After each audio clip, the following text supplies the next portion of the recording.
Le livre de sable. Un recueil de nouvelles de Jorge Luis Borges. Texte lu et sonorisé par Eric Hansen. Aujourd'hui, le Congrès.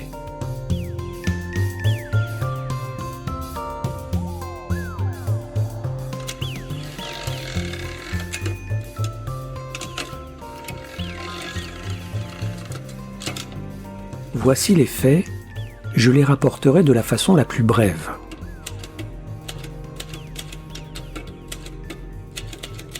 Don Alejandro Glencoe, le président, était un propriétaire foncier d'Uruguay, maître d'un domaine à la frontière du Brésil.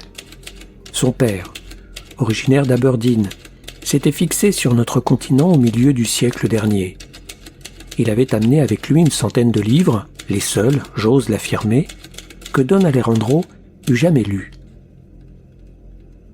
Si je parle de ces livres hétérogènes que j'ai eus entre mes mains, c'est que l'un d'entre eux est à l'origine de mon histoire. Le premier Glencoe, à sa mort, laissa une fille et un fils qui allaient devenir notre président. La fille se maria avec un Eguren et fut la mère de Fermín. Don Alejandro caressa un temps l'espoir d'être député, mais les chefs politiques lui fermèrent les portes du Congrès de l'Uruguay. Notre homme s'obstina et décida de fonder un autre congrès de plus ample portée. Il se souvint d'avoir lu dans une des pages volcaniques de Carlyle le destin de cet Anarchis Cloots, dévot de la déesse Raison, qui à la tête de 36 étrangers fit un discours en tant que porte-parole du genre humain devant une assemblée à Paris. Encouragé par cet exemple, Don Alejandro conçut le projet de créer un congrès du monde qui représenterait tous les hommes de toutes les nations. Les réunions préliminaires avaient pour centre le salon de thé du Gaz. La séance d'ouverture, que l'on avait prévue dans un délai de 4 ans, aurait son siège dans la propriété de Don Alejandro. Celui-ci, qui comme tant d'Uruguayens n'était pas partisan d'Artigas, aimait Buenos Aires, mais il avait décidé que le congrès se réunirait dans sa patrie. Curieusement, le délai prévu à l'origine allait être respecté avec une précision qui tenait du miracle.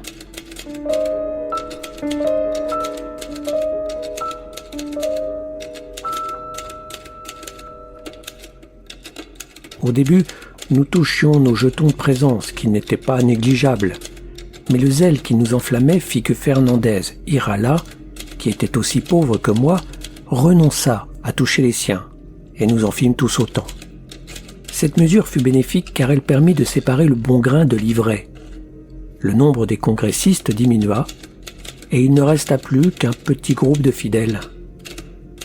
Le seul poste rémunéré fut celui de la secrétaire, Nora Erfjord, qui n'avait pas d'autre moyen d'existence et dont le travail était écrasant. Créer une organisation qui engloba la planète n'était pas une mince entreprise. On se livrait à un échange intense de lettres et même de télégrammes. Des adhésions arrivaient du Pérou, du Danemark et de l'Hindoustan. Un Bolivien signala que sa patrie manquait de tout accès à la mer et que cette regrettable carence devait faire l'objet d'un des premiers débats. Dwyer, qui était doué d'une brillante intelligence, fit observer que le Congrès posait avant toute chose un problème d'ordre philosophique. Jeter les bases d'une assemblée qui représenta tous les hommes revenait à vouloir déterminer le nombre exact des archétypes platoniciens, énigme qui, depuis des siècles, laissait perplexes les penseurs du monde entier. Il fit remarquer que, sans aller plus loin, Don Alejandro Glencoe pouvait représenter non seulement les propriétaires, mais encore les Uruguayens. Et pourquoi pas les grands précurseurs, ou les hommes à barbe rousse, et tous ceux qui s'asseyent dans un fauteuil. Nora Erfjord était norvégienne. Représentait-elle les secrétaires, les norvégiennes ou simplement toutes les jolies femmes? Suffirait-il d'un ingénieur pour représenter tous les ingénieurs, y compris ceux de Nouvelle-Zélande? Ce fut alors, je crois, que Fermín intervint. Ferry représente ici les gringos, dit-il dans un éclat de rire. Don Alejandro le regarda d'un air sévère et dit très calmement « Monsieur Ferry représente ici les émigrants, grâce au travail desquels ce pays est en train de se redresser. » Fermín Eguren n'a jamais pu me sentir. Il tirait vanité de choses très diverses, du fait d'être uruguayen, d'être créole, d'attirer toutes les femmes, de s'habiller chez un tailleur hors de prix, et je ne saurais jamais pourquoi, d'être d'origine basque, alors que cette race en marge de l'histoire n'a jamais rien fait d'autre que de traire des vaches.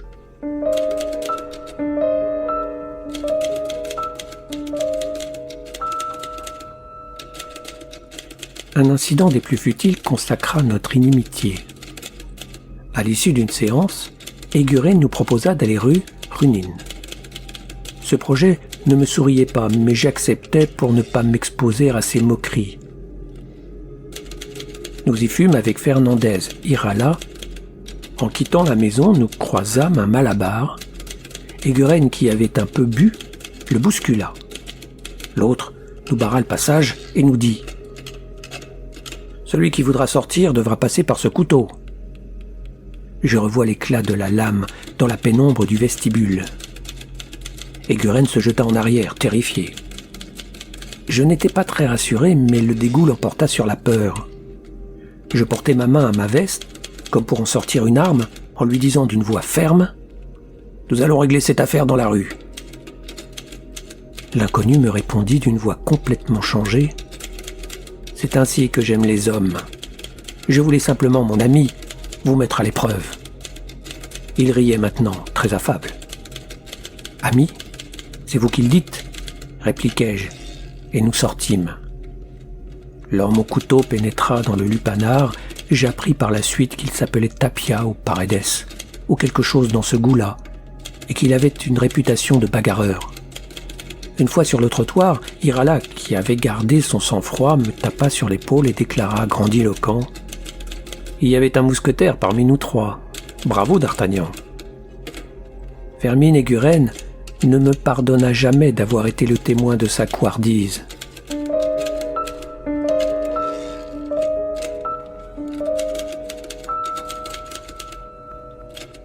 Je me rends compte que c'est maintenant, et maintenant seulement, que commence mon histoire. Les pages que je viens d'écrire n'auront servi qu'à préciser les conditions requises par le hasard ou le destin pour que se produise l'événement incroyable, le seul peut-être de toute ma vie. Don Alejandro Glencoe était toujours l'âme de l'affaire, mais nous avions senti petit à petit, non sans quelque étonnement ni quelque alarme, que le véritable président était Twyerl. Ce singulier personnage à la moustache flamboyante adulait Glencoe et même Fermín Eguren, mais d'une façon si exagérée qu'on pouvait penser qu'il plaisantait sans compromettre sa dignité. Glencoe était très fier de son immense fortune. Twyerl devina que, pour lui faire adopter un projet, il suffisait d'assurer que le coût en serait trop onéreux. Au début, le Congrès n'avait été, semble-t-il, qu'une vague appellation. Twyerl proposait continuellement de lui donner plus d'importance, ce que Don Alejandro acceptait toujours. On était comme au centre d'un cercle qui se développe, s'agrandissant sans fin à perte de vue. Twyerl déclara, par exemple, que le Congrès ne pouvait se passer d'une bibliothèque, rassemblant des ouvrages de consultation. Nierenstein, qui travaillait dans une librairie, nous procura les atlas de Justus Perthes, ainsi que diverses et volumineuses encyclopédies depuis l'histoire naturelle de Pline et le spéculum de Beauvais, jusqu'au plaisant labyrinthe. Je relis ces mots avec la voix de Fernandez Irala. Des illustres encyclopédistes français, de la Britannica, de Pierre Larousse, de Brockhaus, de Larsen et de Montaner et Simon. Je me rappelle avoir caressé avec respect les volumes soyeux d'une certaine encyclopédie chinoise dont les caractères finement dessinés au pinceau me parurent plus mystérieux que les taches de la peau mouchetée d'un léopard. Je n'irai pas encore la fin qu'ils eurent et que je suis, certes, loin de déplorer.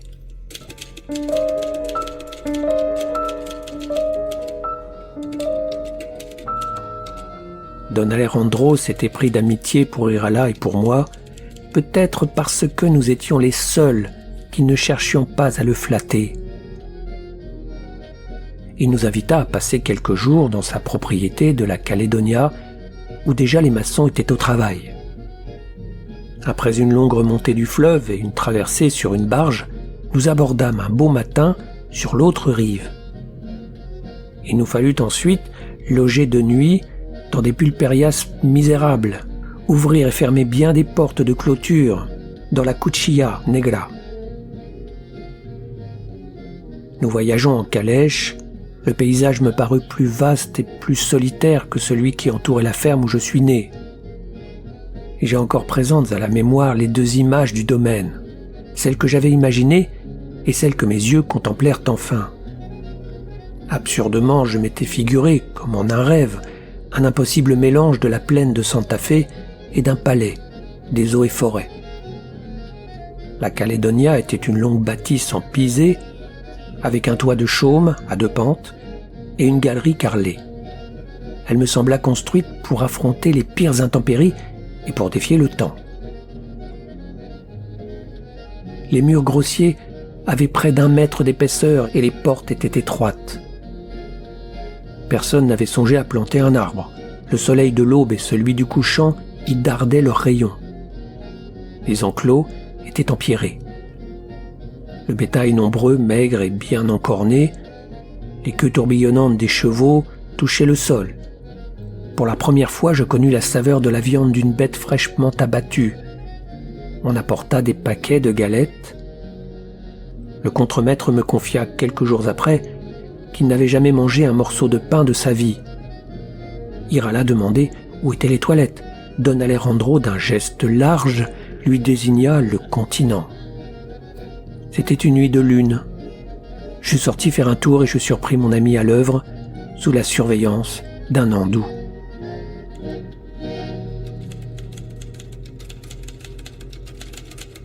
La chaleur qui n'avait pas cédé avec la nuit était insupportable et nous aspirions tous à un peu de fraîcheur. Les chambres basses de plafond étaient nombreuses, elles me parurent démeublées. On nous en attribua une qui donnait au sud, garnie de 2 lits de sangle et d'une commode sur laquelle se trouvait une cuvette et un broc en argent. Le sol était de terre battue.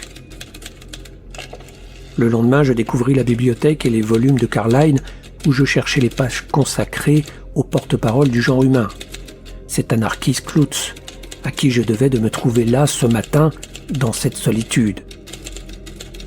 Après le petit déjeuner identique au dîner, Don Alejandro nous conduisit voir les travaux. Nous fîmes un lieu à cheval, en rase campagne. Irala, peu sûr de lui en selle, fit une chute.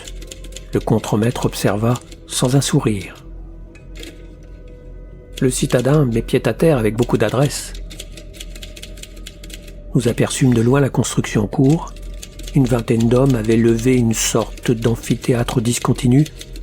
Je me souviens d'échafaudages et de gradins qui laissaient entrevoir des espaces de ciel.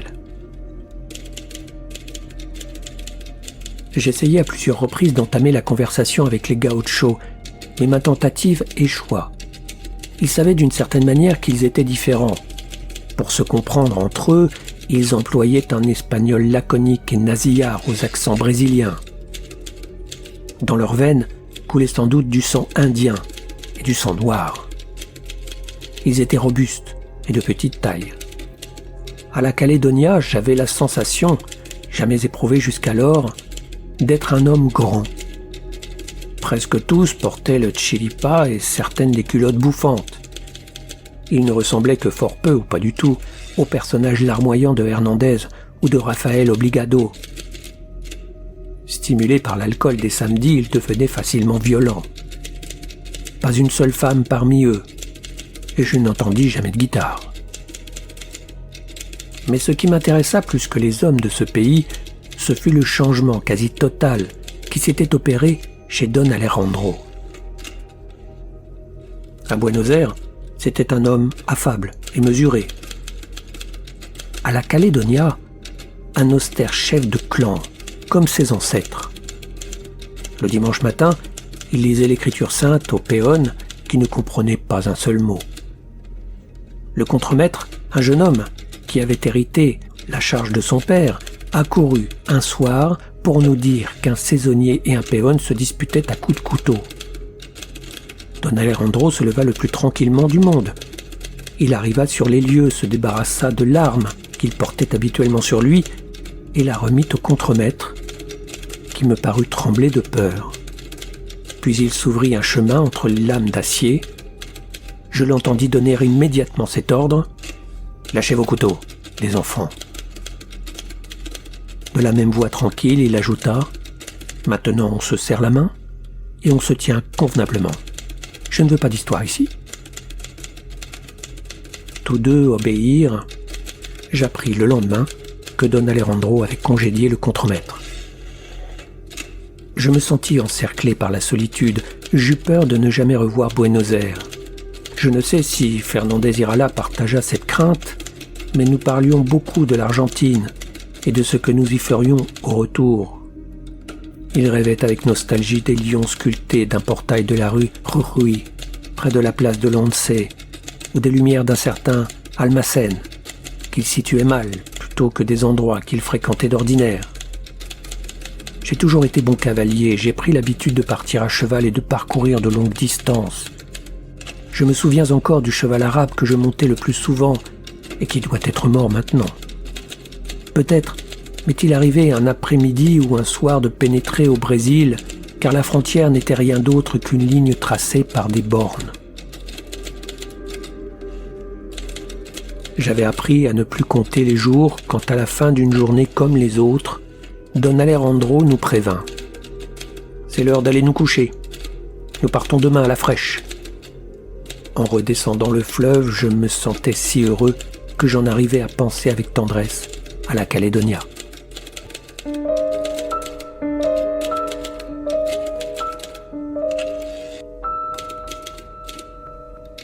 Nous reprîmes nos réunions du samedi.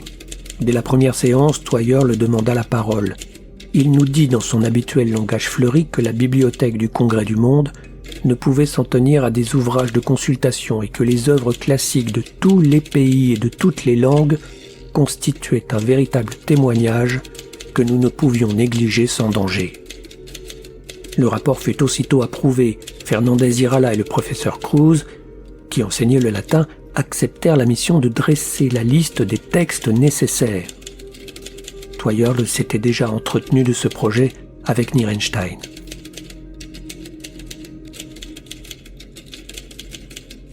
À cette époque-là, il n'y avait pas un seul Argentin pour lequel Paris ne fût l'utopie.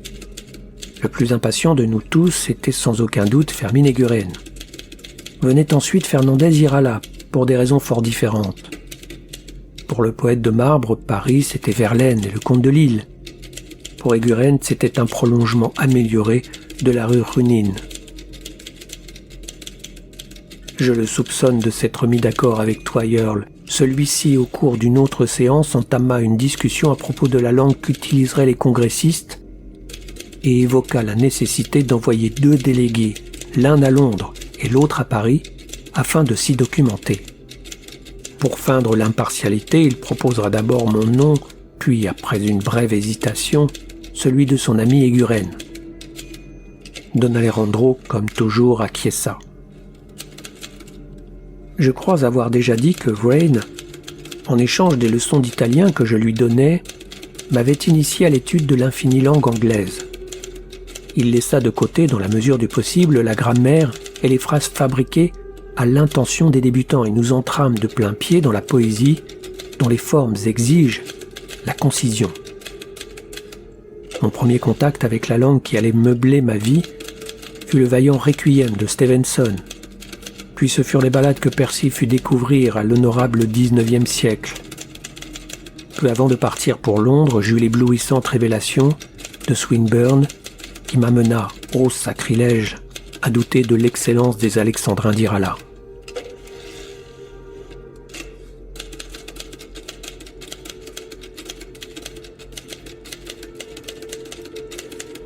J'arrivais à Londres au début de janvier 1902.